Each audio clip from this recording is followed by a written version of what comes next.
December 7th, 1941, 7:51 a.m. Wheeler Field Officers Club, Oahu. Second Lieutenants George Welch and Ken Taylor are not ready for war. They're wearing tuxedos, black bow ties, shined shoes, cummerbunds still creased from last night's dinner dance. They've been playing poker for the last 12 hours straight. Cigarette smoke, whiskey breath, cards scattered across green felt. The sun is climbing over the Kowloon Mountains, and both men are nursing hangovers that feel like artillery strikes behind their eyes. Then the first bomb hits. Not close, maybe a mile away, but close enough that the windows rattle and the poker chips bounce on the table. Taylor looks at Welch. What the hell was that? Welch stands, walks to the window, squints into the morning glare, and he sees it. Planes, dozens of them, low and fast. Red circles painted on the wings. Japanese. The second bomb hits Wheeler's flight line. A hangar explodes. Flames pour into the sky. P-40 fighters, brand new, still smelling of factory paint, are engulfed in fire before their engines have even turned over. Pilots are running across the tarmac in pajamas. Some don't have shoes. Ground crews are screaming. Machine gun fire rips through the barracks. Wheeler Field is being destroyed, and Welch and Taylor are standing there in formal wear like they showed up to the wrong party. But here's the thing. While everyone else froze, while officers scrambled for orders, while commanders tried to figure out what was happening, while the entire United States military machine ground to a halt under the weight of its own bureaucracy, these two hungover idiots in tuxedos did the one thing no one else thought to do. They ran. We've got planes at Halewa, a tiny auxiliary airstrip 10 miles north, nothing but a dirt runway, a fuel truck, and a handful of P-40 Warhawks that hadn't been moved to Wheeler yet. It's a training strip. Forgotten, unimportant, and right now it's the only place on the island with flyable fighters. Taylor doesn't ask questions. They bolt out of the officers' club, still in their tuxedos, and sprint across the compound. Taylor's new Buick is parked near the motor pool. A pristine two-door coupe, chrome bumpers, white wall tires. He bought it 3 weeks ago. They throw themselves inside. Taylor floors it. The Buick screams out of Wheeler Field, doing 60, then 70, then 80. Kamehameha Highway is a 2-lane strip of asphalt cutting through sugarcane fields and jungle. Taylor pushes the speedometer past 100 miles per hour. The engine roars. The tires scream on the curbs. Welch is braced against the dashboard, watching the sky. And then they see them. Japanese Zeros, 3 of them. Circling like sharks. One peels off, diving. Straight at the Buick. Faster, Welch shouts. The Zero opens up. Tracer rounds chew through the sugarcane on both sides of the road. Dirt explodes. The Buick fishtails. Taylor yanks the wheel left, then right, weaving like he's dodging flak.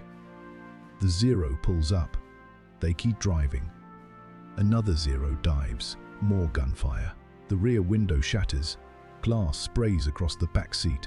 Taylor doesn't slow down. He leans into the accelerator. The Buick hits 110 miles per hour on a straightaway. The engine is screaming. The frame is shaking. They blast through a cloud of smoke from a burning fuel depot and come out the other side blind and choking. 10 miles in 6 minutes. They skid into Halewa Field sideways, tires smoking, the Buick's paint job shredded by bullet holes and cane debris. The ground crew looks at them like they're ghosts. 2 pilots. Tuxedos, bow ties hanging loose, one of them bleeding from a cut on his forehead. "F you all the Warhawks," Welch shouts. "Nout!" The crew doesn't argue. 2 P-40Bs are already on the line. Olive drab paint, shark mouths painted on the nose. The crew had heard the explosions at Wheeler and started prepping the planes on instinct. Fuel trucks are already pumping. But there's a problem. No time to load the .56 caliber nose guns. The P-40B has 6 machine guns, 2 40-50s in the nose, 4.30 caliber wing guns. The P-50s are the killers. The .30s are support, and right now the .50s are empty. Welch doesn't care. We'll take what we've got. They strip off their tuxedo jackets. Welch climbs into the cockpit in his dress shirt. Taylor keeps his cummerbund on. No flight suits, no helmets, no orders. They start the engines. The Allison V-12s cough once, twice, then roar. Welch looks over at Taylor. Taylor nods. They take off. 7:58 a.m. They climb fast. Welch banks east toward the smoke. Taylor follows. The radio is chaos screaming, explosions, overlapping voices. No one is coordinating. No one is in command. The entire Pacific Fleet is burning and the only 2 American fighters in the air are flown by guys in tuxedo pants. They level off at 8,000 feet, and they see it. The second wave, 171 Japanese aircraft. Vals, Kates, Zeros. A black cloud of metal and death rolling over the island like a tsunami. Welch keys the radio. There, AWA. The Marine airfield at AWA is southwest of Pearl Harbor. Smoke is pouring from the hangars. Val's IGD-3A dive bombers are circling like vultures, dropping bombs on grounded aircraft. Welch dives. Taylor follows. They drop from 8,000 feet to 2,000 in seconds. The P-40s scream. The controls go stiff. The airframe shakes. Welch lines up behind a Val. It's slow, fat, oblivious. He squeezes the trigger. The .30 caliber wing guns chatter. Tracers arc through the air. The Val's tail section disintegrates. Pieces of metal peel away.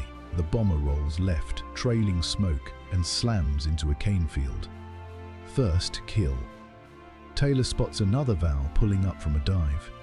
He cuts inside its turn, gets on its 6, fires. His tracers punch through the fuel tank.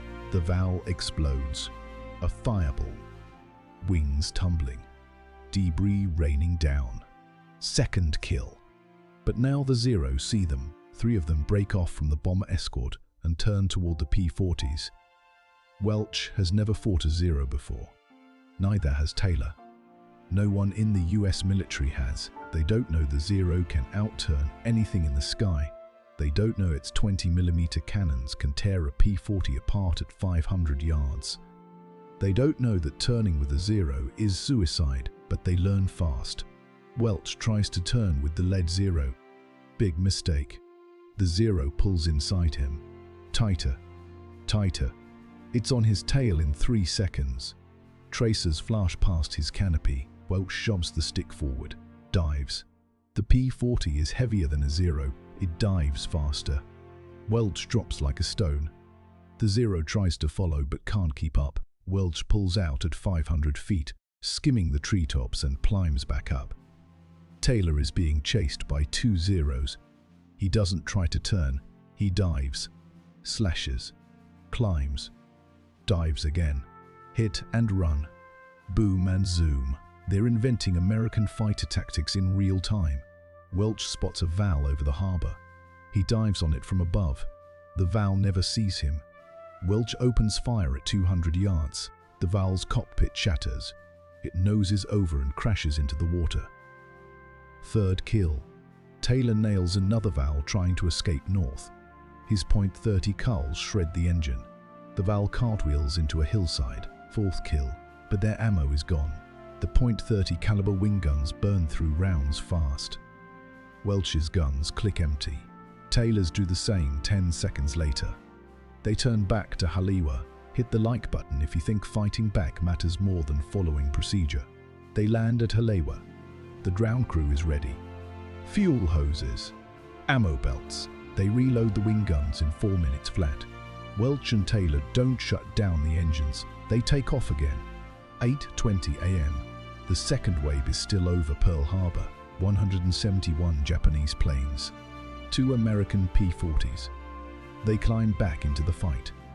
This time, they head for Wheeler Field. The base is an inferno. Hangars collapsed. Runways cratered. Bodies everywhere. And above it, a swarm of Zeros. 8 of them. Welch counts. 8-2. He keys the radio. You good? Taylor's voice crackles back. Let's go. They dive into the formation. Welch shoots a Zero off a burning B-17. The Zero explodes. Pieces of wing tumble past his canopy. But now the other Zeros are turning. Taylor is fighting two at once. He's scissoring, turning left, then right, then left again, trying to shake them. But one of them is on his tail. Close, too close. The Zero fires. A 20mm cannon round punches through Taylor's fuselage. The cockpit fills with smoke. The instrument panel explodes. Shrapnel tears through his left arm. His leg. Blood sprays across the canopy. Taylor's vision blurs. The Zero is still on him, closing in for the kill. And then Welch sees it. He's 2,000 feet above, fighting his own Zero. But he sees Taylor's plane trailing smoke. Sees the enemy fighter lining up the final shot. Welch abandons his fight. He rolls inverted, pulls the stick back, dives. The Zero on Taylor's tail doesn't see him coming. Welch opens fire at 300 yards. The Zero disintegrates. Welch pulls up, climbs, looks for Taylor. Taylor's P-40 is smoking, losing altitude, but it's still flying. "You alive?" Welch shouts into the radio. "Barely. Get on the ground, now." Taylor doesn't argue. He dives for Wheeler Field. The landing gear won't deploy. He belly lands on the grass beside the runway. Sparks. Smoke. The P-40 skids 300 feet and stops. Taylor climbs out, blood dripping from his arm, limping. His tuxedo trousers are soaked red, and standing there waiting for him is a full-bird colonel. The colonel's face is purple with rage. WWII authorized your flight. Welch lands behind Taylor, shuts down the engine, climbs out. He's covered in sweat. Gun oil. His dress shirt is torn. He walks up to the colonel like he's got all the time in the world. "No one, sir. You took off without orders." "Yes, sir." "Do you have any for darts, Wes? Do you have any for WWII?" Welch stares at him. Behind the colonel, Wheeler Field is still burning. Bodies are being pulled from wreckage. The entire Pacific Fleet is in flames 10 miles away. And this man is worried about paperwork. "We were shooting down the enemy, sir." "That is not the point." The colonel steps closer, jabbing his finger into Welch's chest. "You violated direct protocol. You endangered government property. You." A Val dive bomber screams overhead, bombs away. The explosions march across the tarmac, 50 yards away, 30, 20. The colonel runs. He dives into a drainage ditch and covers his head. Welch and Taylor don't move. They watch the bomber pull up. Welch looks at Taylor. "One more?"